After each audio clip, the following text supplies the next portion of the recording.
kawaida tunazungumza na wajasiriamali, kila mtu mwenye shughuli yake mbalimbali, tuna mengi ya kuweza kufahamu. Lakini leo tupo na mama hapa, anafahamika kama Mama Nyerefami. Utafahamu Nyerefami ni nini? Huyu ni mwanzilishi wa vitu vingi sana vizuri katika masuala ya lishe, ambapo tunaweza kusema kwa namna moja ama nyingine watu wengi wamekuwa kikopi vitu vingi kutoka kwake, na mwisho wa siku hatupate ule uhalisia wa kile kitu kutoka kwake. Sasa sisi tukaona si mbaya tumtafute mwanzilishi ambaye ni mtengenezaji wa unga wa suji pamoja na unga wa ulezi ambao hauna mchanganyiko wa kemikali zozote na ni bora zaidi kwa afya ya mtoto wako. Anayo mengi ya kutujuza, na ni kwa nini unga huu wa suji lishe yake ipoje, kwa nini unga wa ulezi lishe yake ipoje, atatufahamisha. Lakini ana mengi mazuri sana ambayo utaendelea kuyafahamu kutoka kwetu.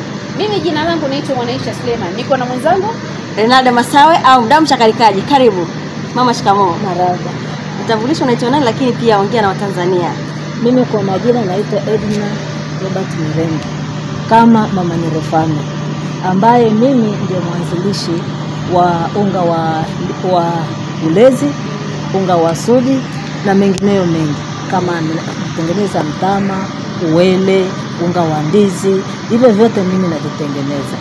Na nilikuwa mimi tangu mwanzo hii biashara nilivyoianza, nilikuwa na malengo ya kwamba watoto wengi, wazazi walipokuwa wanaenda makazini, wale watoto wanaoachwa wachanga wanapata matatizo kwa ajili ya lishe ya kula wakati ule wa mwanzo wa mama wanaporipoti kazini. Zamani zile mama akirudi kazini amejifungua alikuwa anapata maternity leave ya siku 21 tu.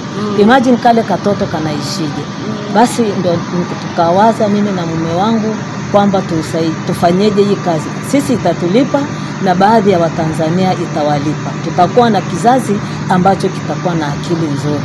Kweli tukaanzisha ile biashara ya suji, tukauza suji, tukauza unga wa ulezi, tukawa tunatengeneza unga wa ulezi. Unga wa kwetu ni mzuri sana, unatengenezeka kwa jinsi ambayo hauna kemikali ya aina yoyote. Tunautengeneza hauna michanganyiko ya aina yoyote. Hakuna unga hata mmoja sisi ambao tunafanya kitu cha mchanganyiko, ambapo mimi mchanganyiko huo ninauogopa. Tena ninaogopa sana kusema kila kitu hadharani, kwa sababu ni watoto wengi wameshaathirika kupitia hivyo vitu vya michanganyiko. Kwa mfano, nataka nikwambie tu mama aliyeweza kumlisha mtoto wake uji ambao amesaga, una mahindi, una ulezi, una uwele, wengine ameweka dagaa, wengine anakuambia sijui nimeweka mahindi lishe, wengine amekwambia sijui nimechanganya nini na nini. Ni vitu vingi mno mama yule ambaye anadanganyika kuvichanganya katika kile chakula anachoweza kumpa mtoto. Hata miezi mitatu utumbo wake, imagine ukoje, umewezaje kupokea kile chakula kizito namna ile? Ni ngumu sana jamani, ni ngumu sana. Tunaomba madaktari wanaohusika na kliniki za watoto wajaribu kuwashauri wazazi wale wanaopeleka watoto wao kliniki, wajaribu kuwaelekeza vitu vya kuwapa watoto. Kwa leo tunaona kama kitu mzaha, lakini baada ya muda mfupi tu taifa ni kilio, kwa sababu vile vyakula vimeshakuwa vina kemikali nyingi. Unavyovichanganya vile pale, kila nafaka ina jinsi yake, shelf life yake kwa zile nafaka. Sasa unaponidanganya kwamba unamchukulia ulezi, mahindi, ngano, mchele, tena saa nyingine mchele unaoshwa, sijui madagaa, sijui karanga, sijui soya. Kwanza soya ile kuimpa mtoto yenyewe ni hatari pia. Kwa mfano, maana maandalizi yake ni magumu sana. Sasa wewe sijui umekuwa na uhakika gani na yale maandalizi ya ile soya. Kwa mfano sasa unachukua na ile soya, umevichanganya vyote zaidi ya karibu vitu 6-7 kwenye chakula kimoja cha mtoto ambaye ni wa miezi 3, 4 mpaka 6. Unategemea kitu gani?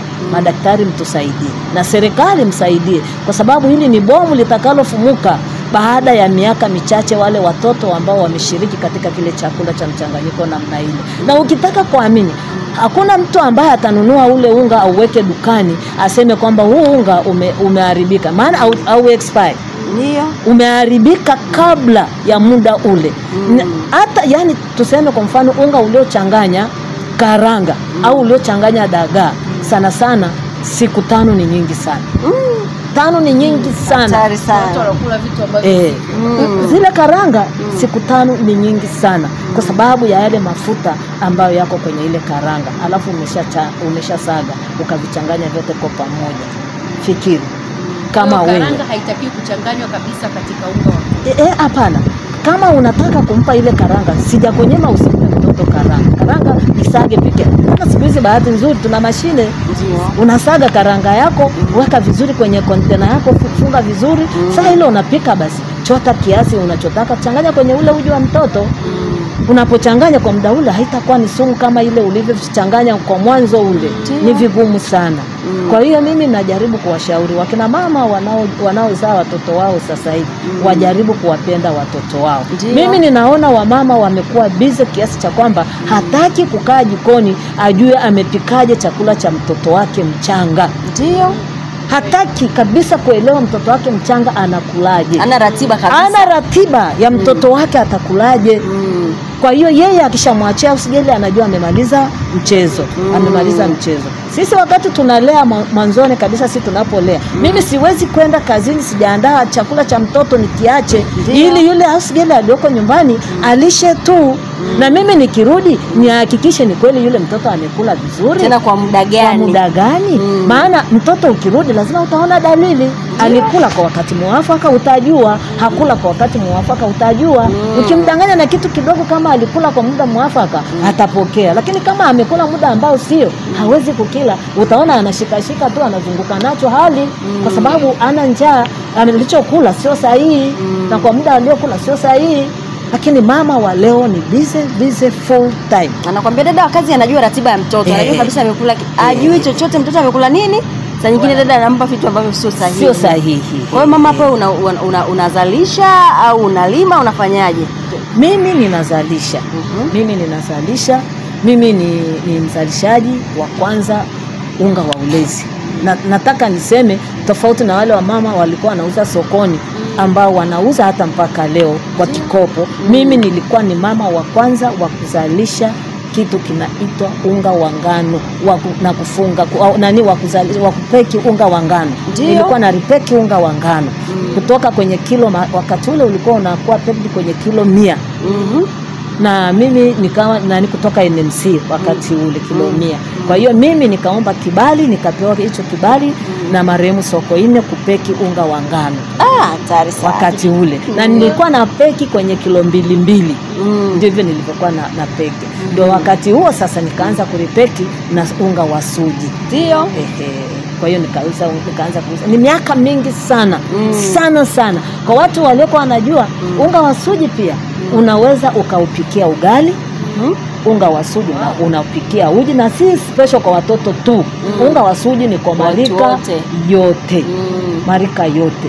Kwa maana kwamba unaweza ukapikia keki, unga wa suji. Unga wa suji unaweza ukapikia mkate. Unga wa suji unaweza ukapikia hata tambi. Huo unga wa suji. Kwa maana hiyo kwamba wakati huo watu walijua manufaa yake mazuri ni Wahindi.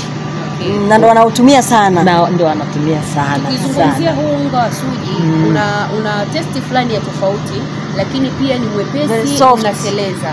Ni zao gani ambalo linatumika kutengenezea huu? Ni ukweli mimi ninataka tu niseme hivi. Watu ambao wamelisha watoto wao unga wa suji, afya za watoto wao ni nzuri. Suji ni zao la ngano, lakini tunaita ngano chenga. Ndio, ngano chenga. Ni suji, ni unga mzuri, ni unga ambao ni lishe nzuri kwa watoto. Na kuanzia mtoto wa miezi 3 ukaanza kumlisha, ikawa ndio chakula chake cha kwanza ulichomwanzishia. Utaona tu maendeleo mazuri ya mtoto wako. Na uwezi kumsikia yule mtoto amekataa kula.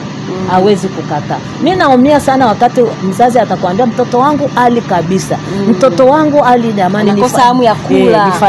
Nifanyeje? Nimlisheje? Ninawaambiaga mmekosa kuwatengenezeni watoto wenu chakula kilicho sahihi. Kwa sababu nafasi zenu ninyi mnajiona kwamba hamna nafasi ya kuwahudumia watoto. Mlikubalije kuwazaa kama hamwezi kuwahudumia kilivyo sahihi?